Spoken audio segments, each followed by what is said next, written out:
Here. Have some bread and butter. The bread and butter is for Gwendolyn. Look forward to bread and butter. Oh boy! Don't eat it as if you're going to eat it all. You behave as if you were married to Gwendolyn. And you're not married to Gwendolyn. And I don't think you'll ever be. What on earth do you mean? Besides, Jack is a notorious nickname for the name of John, and I'm pity any woman who is married to a man called John. She must never be allowed to know a single moment's solitude. The only really safe name is Ernest. However, I am quite ready to amend your name, should your answer to me for a truly affectionate mother requires. Do you bite your nails? Well, yes. I must admit, I bite my nails. I am glad to hear it. I always believe a man should have an occupation of some kind. There are far too many idle men in London as it is. What on earth do you suggest I do then, Lady Bracknell? I need hardly say I would do anything to ensure Gwendolyn's happiness.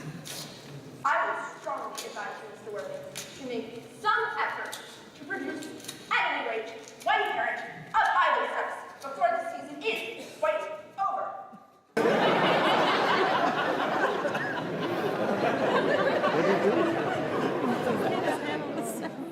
Anything that by the end of Act 3, they'll be calling each other sister. Women only do that after they call each other a lot of other things first, until the end of Act 2. Well, we must well address. If we want to give you a good tale of roses, did you know it's nearly Act 2? Oh, it's always nearly Act 2.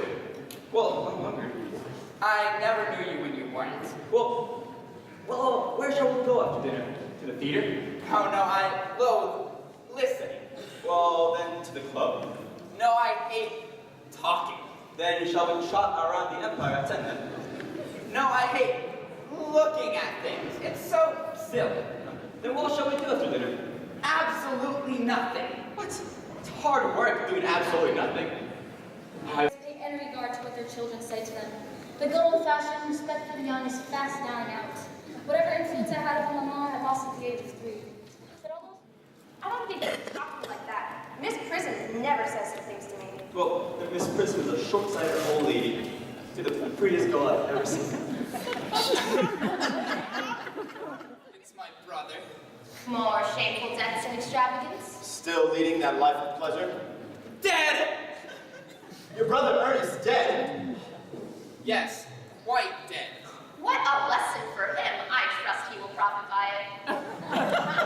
Mr. Royling, I offer my sincere condolences, but at least you have the consolation of knowing you were always the most generous and forgiving of brothers.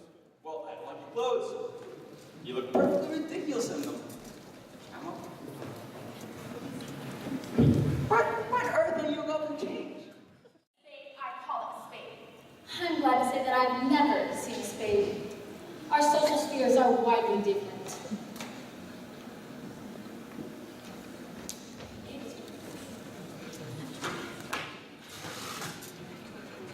Shall I let the cheer here as usual?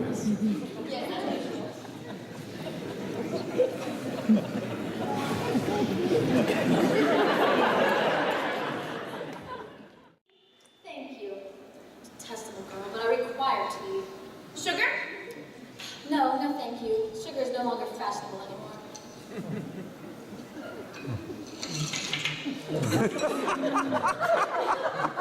Cake or bread and butter? Bread and butter.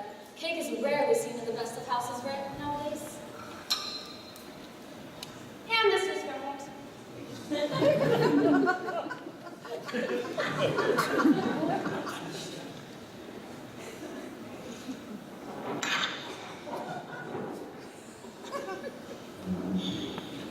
You have filled my tea with lumps of sugar, and you have instinctively asked for bread and butter.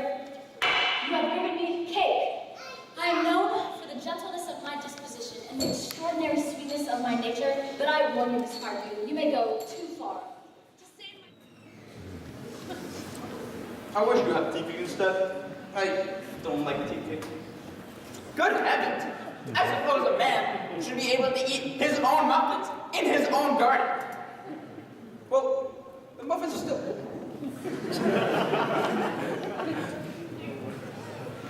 Perfectly healthy, says, for you to be eating muffins. I said it perfectly heartless of you. This is a different matter. But I hate tea cake. Now, why are you allowed to be served up for your guests? Ideas of hospitality. Algie, you must go. I have asked you to leave. Go, please. I haven't finished my tea yet.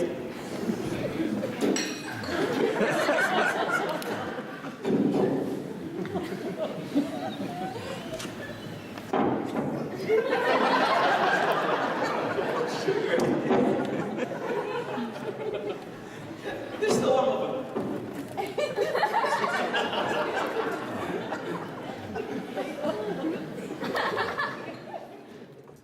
For my sake, are you about to do this terrible thing? I am. To please me, you're ready to face this fearful ordeal? I am. How absurd to talk of the equality of the sexes, where questions of self-sacrifice are concerned, men are infinitely beyond us. We are. Metaphysical courage that we women know nothing about. Darling, Darling. Miss Cardew is the granddaughter to the late Mr. Thomas Cardew of 149 Belgrave Square, Dorking, Surrey. 100 Academy Drive, Maryland. And also 10321 High Point Drive, also Maryland.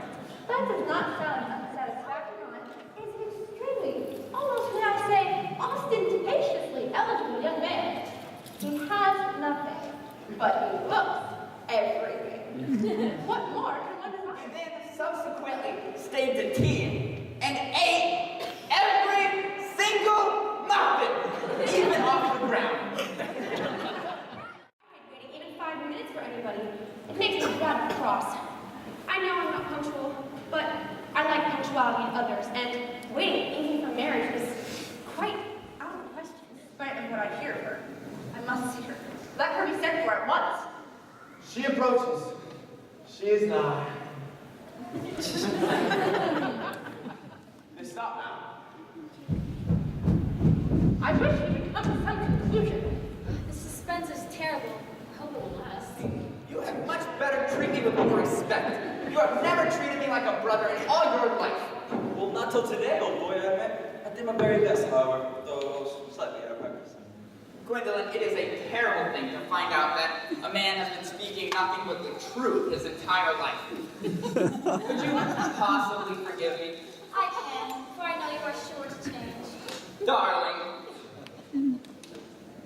Letitia! Frederick, at last. Gwendolyn, at last. My nephew seemed to be displaying signs of triviality. Oh, on the contrary, Lady Bracknell. For the first time in my life, I have finally realized the vital importance of being earnest.